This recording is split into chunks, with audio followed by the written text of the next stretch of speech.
الحمد لله رب العالمين والصلاة والسلام على سيد الأنبياء والمرسلين أما بعد فأعوذ بالله من الشيطان الرجيم بسم الله الرحمن الرحيم السلام عليكم ورحمة الله وبركاته۔ آج ہم انشاءاللہ عز و جل سورۃ البقرہ کی آیت نمبر 110 سے لے کر 112 تک کی تلاوت کریں گے اور انشاءاللہ عز و جل ان آیات کے قواعد سیکھیں گے۔ تو آئیے سبق شروع کرتے ہیں۔ اعوذ باللہ من الشیطان الرجیم، بسم اللہ الرحمن الرحیم،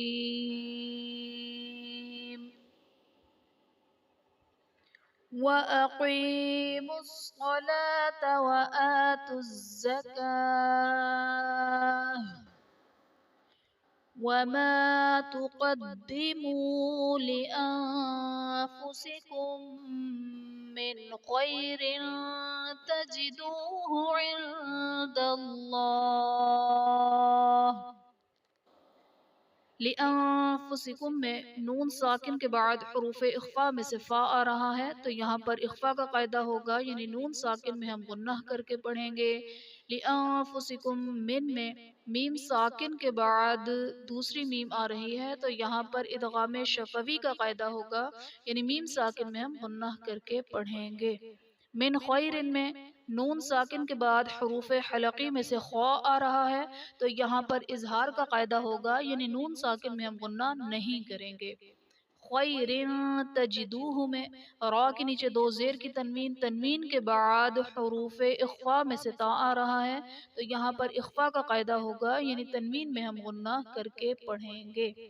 عند اللہ میں نون ساکن کے بعد حروف اخفاء میں سے دال ہے، تو یہاں پر اخفاء کا قاعدہ ہوگا، نون ساکن میں غنہ کر کے پڑھیں گے، اور اس میں جلالت اللہ عز و جل کے لام سے پہلے حرف پر زبر ہے، تو یہاں پر اس میں جلالت اللہ عز و جل کے لام کو پر یعنی موٹا پڑھیں گے۔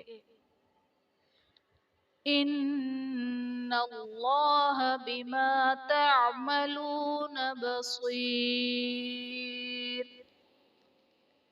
ان اللہ میں نون مشدد ہے، اس میں غنہ کر کے پڑھیں گے، اور اس میں جلالت اللہ عز و جل کے لام سے پہلے حرف پر زبر ہے، تو یہاں پر اس میں جلالت اللہ عز و جل کے لام کو پر یعنی موٹا پڑھیں گے۔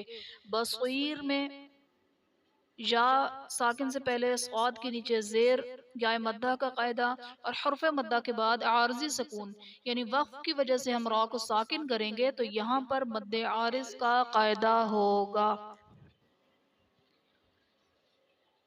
وَقَالُوا لَن يَدْخُلَ الْجَنَّةَ إِلَّا مَن كَانَ هُودًا أَوْ نَصَارَىٰ۔ لن يدخل میں نون ساکن کے بعد حروف یرملون میں سے یا ہے، تو یہاں پر ادغام مع الغنہ کا قاعدہ ہوگا، یعنی نون ساکن میں ہم غنہ کر کے پڑھیں گے۔ من کان میں نون ساکن کے بعد حروف اخفاء میں سے کاف آ رہا ہے، تو یہاں پر اخفاء کا قاعدہ ہوگا، یعنی نون ساکن میں ہم غنہ کر کے پڑھیں گے۔ ہودن او نصارا میں دال پر دو زبر کی تنوین، تنوین کے بعد حروف حلقی میں سے حمزہ آ رہا ہے، تو یہاں پر اظہار کا قاعدہ ہوگا، یعنی تنوین میں ہم غنہ نہیں کریں گے۔ تلک امانیہم قل ہاتوا برہانکم ان کنتم صادقین۔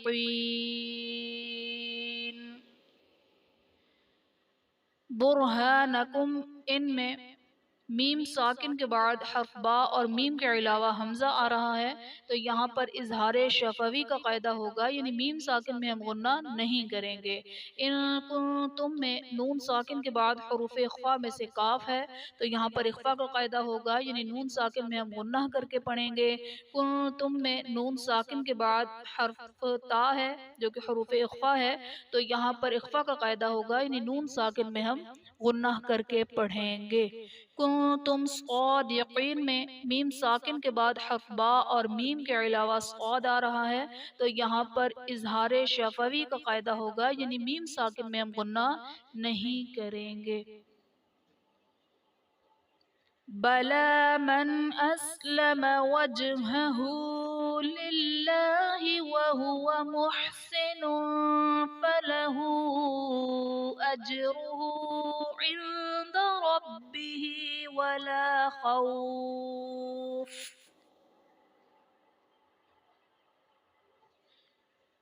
للہ میں اسم جلالت اللہ عز و جل کے لام سے پہلے زیر ہے، تو یہاں پر اسم جلالت اللہ عز و جل کے لام کو باریک پڑھا جائے گا۔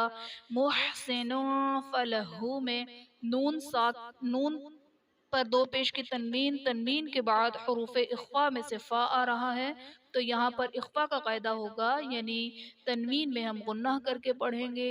فلہو اجرہو میں ہا پر الٹا پیش ہے، جو کہ واو مدہ کے قائم مقام ہے، اور حرف مدہ کے بعد حمزہ دوسرے کلمہ میں آ رہا ہے، تو یہاں پر مد منفصل کا قاعدہ ہوگا۔ اجرہو میں جیم حرف قلقلہ ساکن ہے، تو یہاں پر حرف قلقلہ میں خوب قلقلہ ظاہر کریں گے۔ عند ربہ میں نون ساکن کے بعد حروف اخفا میں سے دال ہے، تو یہاں پر اخفا کریں گے، یعنی نون ساکن میں ہم غنہ کر کے پڑھیں گے۔ وَلَا خَوْفٌ عَلَيْهِمْ وَلَا هُمْ يَحْزَنُونَ۔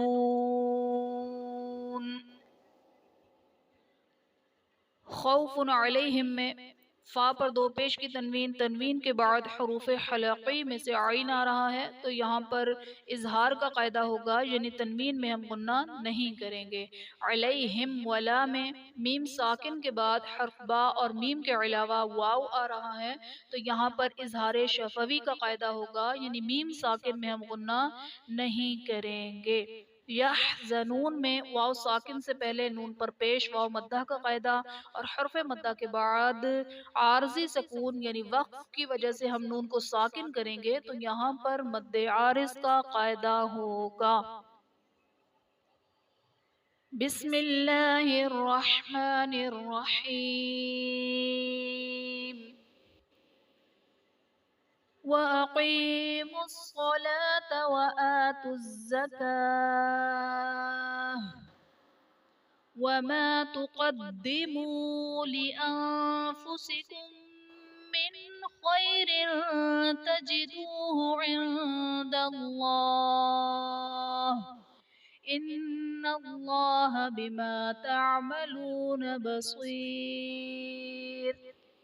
وَقَالُوا لَن يَدْخُلَ الْجَنَّةَ إِلَّا مَن كَانَ هُودًا أَوْ نَصَارَىٰ تِلْكَ أَمَانِيُّهُمْ قُلْ هَاتُوا بُرْهَانَكُمْ إِن كُنتُمْ صَادِقِينَ۔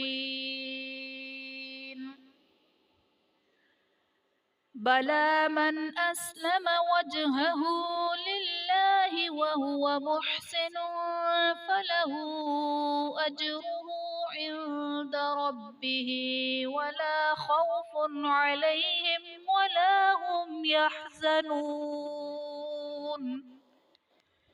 آمنت باللہ صدق اللہ العظیم۔ آخر میں اللہ تبارک و تعالی سے دعا ہے کہ وہ ہمیں اخلاص کے ساتھ قرآن پاک کو پڑھنے سے سمجھنے، اس پر عمل کرنے اور دوسروں کو سکھانے کی سعادت عطا فرمائے۔ آمین آمین یا رب العالمین، بجاہ النبی الامین وصلی اللہ تعالی علیہ وسلم۔ السلام علیکم ورحمۃ اللہ وبرکاتہ۔